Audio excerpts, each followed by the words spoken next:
কাল থেকে ঝাড়খণ্ডে পোস্টিং বাবা। টানা 3 মাস ট্রেনিংয়ের পরে চাকরিটা তাহলে পেয়েই গেলাম। কিন্তু বাবু, এতটা দূর, তুই তাও একবার ভেবে দেখ। আর ভাবার কিছু নেই বাবা, আমি ঘুমোতে চললাম। তুমি সকাল সকাল আমাকে ডেকে দিও।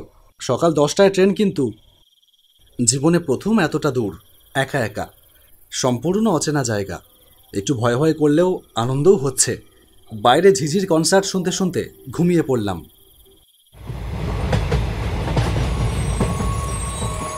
সন্ধ্যার মুখে ট্রেনটা ধুঁকতে ধুঁকতে ঝাড়খণ্ড স্টেশনে এসে থামল।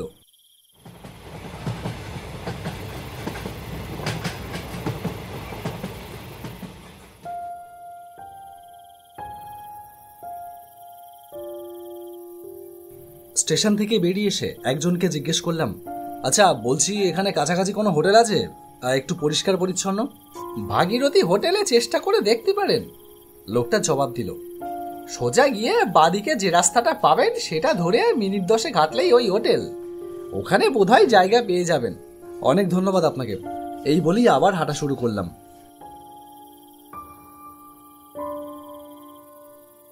ভাগীরথী হোটেল বোধহয় গঙ্গা নদীর ধারে বলেই ওইরকম নাম হয়েছে। অবশ্যই এই জায়গায় আগে কখনো আসিনি, কাউকে চিনিও না। কিন্তু কলকাতার অফিসের ম্যানেজার আমাকে বলেছিল জায়গাটা চমৎকার, যেমন ছিমছাম তেমনই স্বাস্থ্যকর।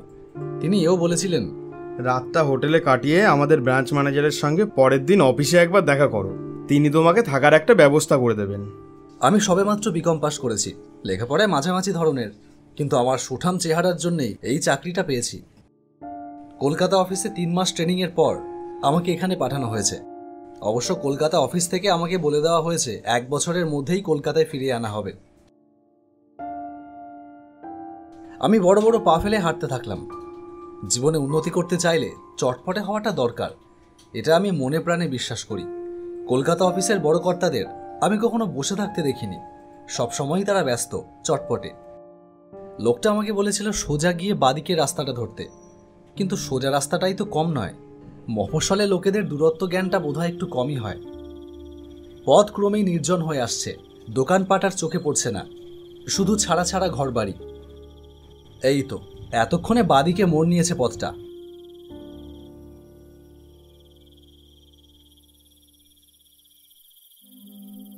কিন্তু এই দিকটা দেখছি আরো বেশি নির্জন।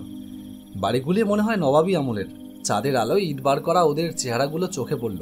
চুনবালি খসে পড়া ইটগুলির দিকে আমি একটু কৌতূহলের সঙ্গেই তাকালাম। ইটগুলিও কেমন যেন ছোট ছোট, আজকের মতন নয়। অবশ্য রওনা হওয়ার আগেই এই জায়গাটা সম্বন্ধে খোঁজ নিয়েছিলাম। জায়গাটা যে ইতিহাস প্রসিদ্ধ এবং নবাবী আমলে এইসব জায়গার যে বিশেষ মর্যাদা ছিল সেটা আমি জেনেছি। এখন কিন্তু মনে হচ্ছে যেন এক মৃতপুরী। হয়তো এই পথটা পেরোলেই শহরের নতুন কোনো এলাকা, সেখানেই লোকজনের বাস বেশি, আর হোটেলটাও সেইখানে। এদিকের বাড়িগুলো অনেকটাই একই ধরনের, রাস্তার দিকে মুখ করা, 4-5 ধাপ সিঁড়ির পর সদর দরজা। একসময় এইসব বাড়িতে যারা বাস করতেন তারা যে ধনী ছিলেন সেই বিষয়ে কোনো সন্দেহ নেই। বেশ ফাঁকা ফাঁকা বাড়ি, পাঁচিল দিয়ে ঘেরা।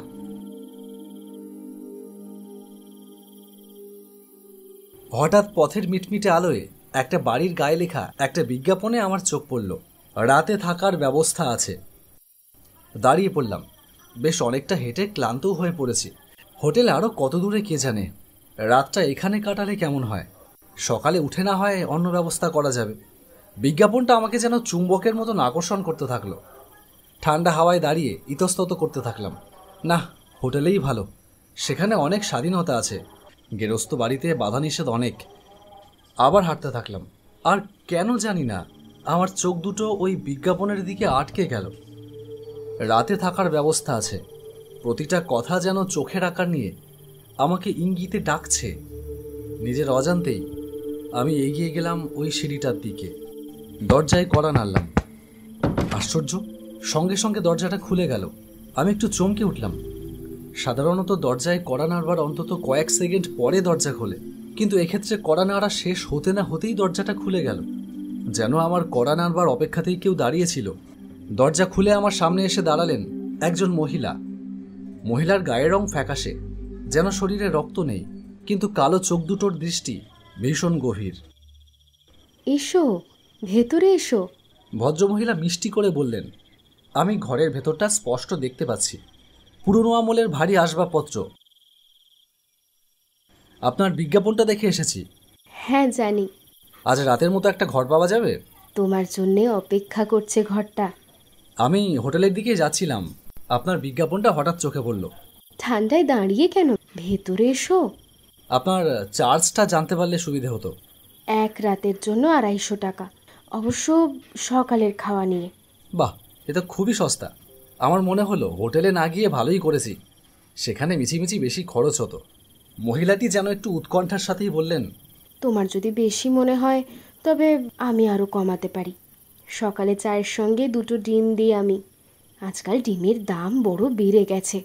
তুমি যদি ডিম না খাও তাহলে 200 টাকার মধ্যে হয়ে যাবে।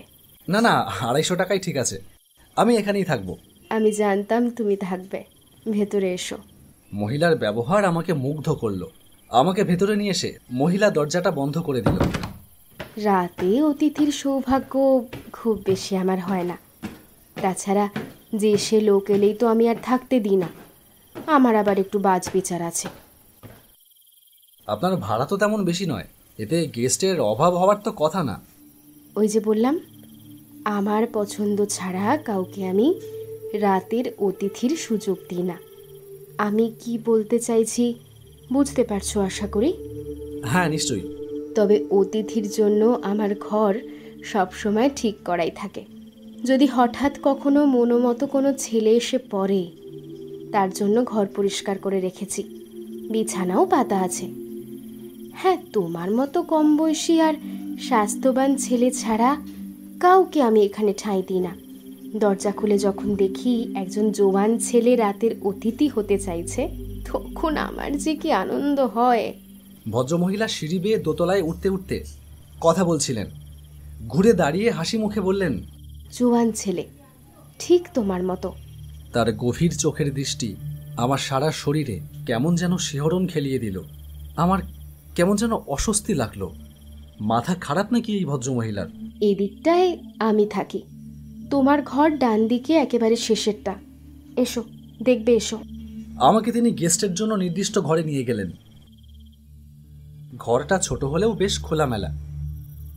ভোরের সূর্যের আলো জানালা দিয়ে একেবারে বিছানায় এসে পড়ে। কি যেন তোমার নামটা বললে? রজত। ওহ, কি সুন্দর নাম। হ্যাঁ, আমি একটা গরম জলের বোতল চাদরের তলায় রেখে দিয়েছি। বিছানা গরম রাখবে, খুব শীত পড়েছে কদিন। অনেক ধন্যবাদ আপনাকে। লক্ষ্য করে দেখলাম নিভাজ বিছানা, ধবধবে চাদর, মাথার 2টো বালিশ, একটা পাশ বালিশ। এখানে শুয়ে পড়লেই হলো। তুমি আজ রাতের অতিথি হয়ে এসেছো বলে আমি খুব খুশি হয়েছি। আমার দুশ্চিন্তা শুরু হয়েছিল। আজ রাতটাও বোধহয় রোজকার মতো একেবারে নিঃসঙ্গ কাটবে। আমিও খুশি। রাত্রিরে খাওয়া দাওয়ার কি ব্যবস্থা হবে? এখানে আসার আগে কিছু খেয়ে এসেছো? আমার খিদে নেই, আপনি ও নিয়ে ব্যস্ত হবেন না। আমি একটু তাড়াতাড়ি শুয়ে পড়ব, কাল সকাল সকাল উঠতে হবে, অনেক কাজ আছে কালকে। বেশ, আমি যাই। হ্যাঁ, ভালো কথা। শোবার আগে একতলার বসবার ঘরে গেলে টেবিলের উপর যে খাতাটা আছে তাতে তোমার নাম ঠিকানা সব লিখে এসো। অতিথিদের নাম ঠিকানা আমার কাছে থাকা ভালো। কখন কি দরকার পড়ে বলা তো যায় না। আমি তাই এটা নিয়ম করেছি। সব কিছুরই একটা নিয়ম থাকা উচিত। ভদ্রমহিলার মাথায় যে একটু ছিট আছে সে বিষয়ে আমার আর কোনো সন্দেহই নেই, কিন্তু তা নিয়ে বেশি মাথা ঘামালাম না। এত কম খরচায় এত ভালো থাকার জায়গা আর কোথাও পেতাম নাকি? তাছাড়া ভদ্রমহিলা নিরীহ, এই বিষয়ে কোনো সন্দেহই থাকতে পারে না। তার উপরে দয়া মায়াও আছে শরীরে, কথাবার্তা থেকেই বোঝা যায়। ভাবলাম হয়তো ভদ্রমহিলা আমার বয়সী ছেলে হারিয়েছেন, তাই মাথায় একটু গোলমাল হলেও শুধু একটা বয়সের ছেলেদেরই থাকতে দেন। হাত মুখ ধুয়ে আবার নিচে নেমে এলাম। বসবার ঘরে ভদ্রমহিলা ছিলেন না, কিন্তু একটা শ্বেতপাথরের গোল টেবিলের ওপরে খাতাটা আমার চোখে পড়ল। নিজের নাম আর ঠিকানাটা লিখলাম। ওই পাতায় আমার নামের আগে আর মাত্র 2টি নাম চোখে পড়ল। ঠিক আমার নামের ওপরের নাম ছিল প্রদোষ মিত্র, ঠিকানা কলকাতা। অন্য নামটা সঞ্জয় গুপ্ত, কৃষ্ণনগরের ঠিকানা। আমার ভ্রু কুঁচকে গেল। প্রদোষ মিত্র নামটা চেনা চেনা মনে হচ্ছে, কিন্তু কোথায় শুনেছি, কবে? আমার স্কুল কলেজে সহপাঠী? ওহো। তবে আবারও তাকালাম খাতাটার দিকে। সঞ্জয় গুপ্ত, 17 DL রায় রোড, কৃষ্ণনগর। প্রদোষ মিত্র, 52A সতীশ মুখার্জি রোড, কলকাতা 26। প্রথম নামটাও যেন এখন চেনা চেনা কিংবা শোনা শোনা মনে হচ্ছে। প্রদোষ মিত্র, সঞ্জয় গুপ্ত। ছেলে দুটি চমৎকার। আমার পেছনেই কে যেন বলে উঠল। একটু চমকেই ফিরে তাকালাম পেছনে। আমার আশ্রয় দায়নি একটা রূপোর ট্রে হাতে আমার পেছনেই এসে দাঁড়িয়েছেন, এমন নিঃশব্দে যে টেরই পাইনি। নাম দুটো আমার শোনা শোনা মনে হচ্ছে। তাই নাকি? ভারী মজার তো। নাম দুটো আগে শুনেছি, নিশ্চয়ই শুনেছি। ব্যাপারটা কেমন অদ্ভুত, তাই না? খবরের কাগজে পড়েছি। ওরা কি নাম করা কেউ ছিল? মানে ভালো খেলোয়াড় কিংবা ওই ধরনের কিছু? নাম করা? না না, আমার মনে হয় না ওরা নাম করা ছেলে ছিল, কিন্তু সুপুরুষ ছিল। হ্যাঁ, দুজনেই। সেটা আমি জোর গলায় বলবো। দুজনেরই ছেলে মানুষ বয়স, দুজনেই তাজা, স্বাস্থ্যবান আর চমৎকার দেখতে, ঠিক তোমার মতো। আমি আবার খাতাটার দিকে তাকালাম। তারিখগুলো লক্ষ্য করে আমি বলে উঠলাম, শেষের তারিখটা 6 মাস আগের। তাই বুঝি? হ্যাঁ, আর সঞ্জয় গুপ্তের তারিখটাও তো দেখছি আরও 1 বছর আগের, মানে মোট 1.5 বছর। সময় যে কিভাবে কেটে যায় তা বোঝা যায় না, তাই না তপন? তপন নয়, রজত। ও হ্যাঁ, তো এমন ভুলো মন না আমার। তুমি কিছু মনে করো না বাছা। ব্যাপারটা কি জানেন, যা আমার কাছে হেয়ালি ঠেকছে? কি? মানে ওই নাম দুটো, সঞ্জয় গুপ্ত আর প্রদোষ মিত্র। নাম দুটো আমার শুধু মনেই পড়ছে না, কিন্তু মনে হচ্ছে নাম দুটোর মধ্যে যেন একটা সম্পর্ক আছে। আমি ঠিক মনে করতে পারছি না। তাই বুঝি? এবার এদিকে এসো দেখি, আমার পাশে বসো।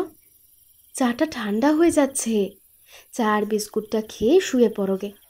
আপনি আবার এত কষ্ট করতে গেলেন কেন? ভদ্রমহিলা পেয়ালায় চা ঢালছিলেন। আমি লক্ষ্য করে দেখলাম ভদ্রমহিলার ফর্সা হাত দুটো ছোট ছোট, চটপটে, আর আঙুলের নখ রক্তিম। কাগজেই আমি নাম দুটো দেখেছিলাম। আমার ঠিক মনে নেই। একটা কিছু মনে এসেও যদি মনে না পড়ে, তাহলে যেমন অস্বস্তির সৃষ্টি হয়, আমারও ঠিক তেমনটাই হতে থাকলো। ওহো! আমি প্রায় চেঁচিয়ে উঠেই বললাম, প্রদোষ মিত্র। কোন একটা কলেজে পড়তো না ছেলেটা? গরমের ছুটিতে বেড়াতে গিয়েছিল। বেশি দুধ আর চিনি পছন্দ করো তো চায়? হ্যাঁ, তারপরই হঠাৎ। কলেজে পড়তো? তুমি বোধহয় ভুল করছো। আমার এখানে যে প্রদোষ মিত্র এসেছিল, সে কলেজের পড়া শেষ করে চাকরিতে ঢুকেছিল। এসো, আমার পাশে বসো, চাটা জুড়িয়ে যাবে। আমি চিন্তিত মুখে ভদ্রমহিলার পাশে বসলাম। চায়ের পেয়ালাটা আর বিস্কুটের রেকাবিটা তিনি আমার দিকে এগিয়ে দিলেন। আরাম করে বসে গরম চা খেয়ে শরীরটা একটু গরম করে নাও। আমি চায়ে চুমুক দিলাম। ভদ্রমহিলাও একটা পেয়ালা নিয়ে চায়ে চুমুক দিলেন।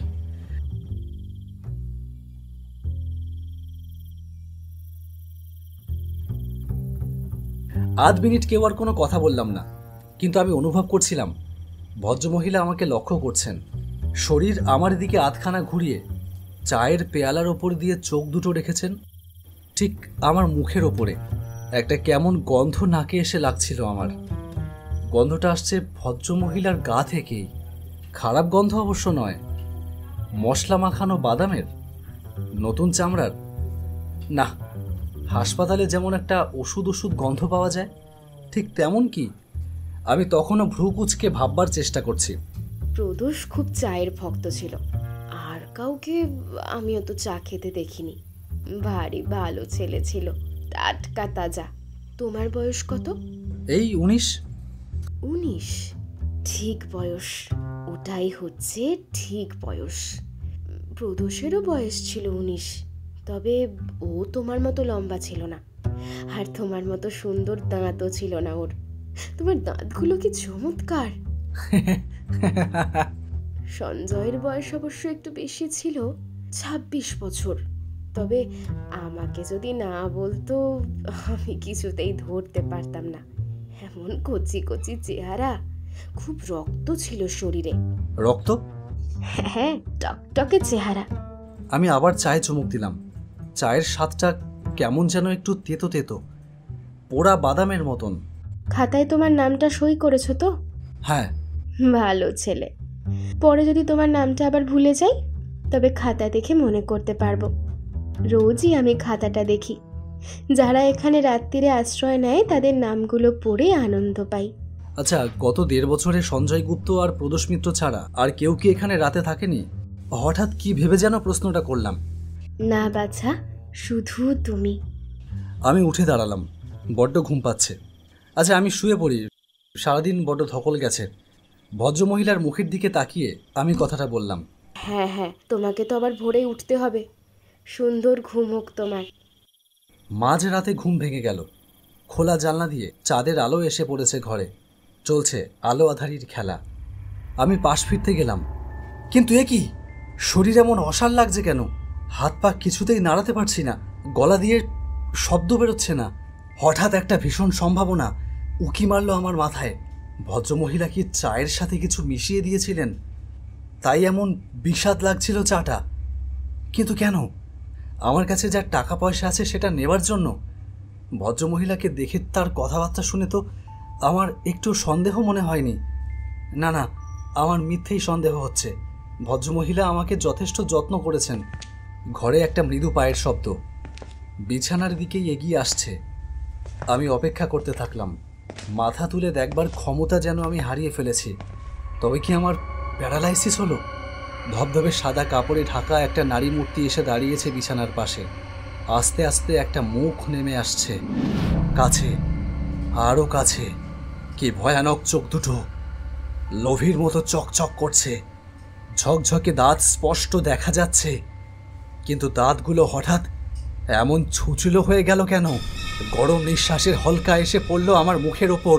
হঠাৎ ভীষণ আতঙ্কে আমি প্রাণপণে চিৎকার করবার চেষ্টা করলাম, কিন্তু গলা দিয়ে টু শব্দটি বের করতে পারলাম না। তারপরেই কণ্ঠনালের ঠিক তুলতুলে নরম গলায় তীক্ষ্ণ দংশনের অনুভূতি, অসংখ্য ছুঁচ ফোটবার যন্ত্রণা। হঠাৎ মনে পড়ল সঞ্জয় গুপ্ত আর প্রদোষ মিত্রর কথা। এবার মনে পড়ল, খবরের কাগজে পড়েছিলাম তারা গরমের ছুটিতে কোথাও একটা ঘুরতে গিয়েছিল। সেখানে কোনো একটা বাড়ির ভেতরে তাদের রক্তশূন্য মৃতদেহ পাওয়া গিয়েছিল। বাবার কথা মনে পড়ছে, মনে পড়ছে বাবা যেন বহুদূর থেকে আমাকে ডাকছে। কিরে বাবু, সকাল হয়ে গেছে অনেকক্ষণ, ওঠ, 10টায় ট্রেন তো তোর।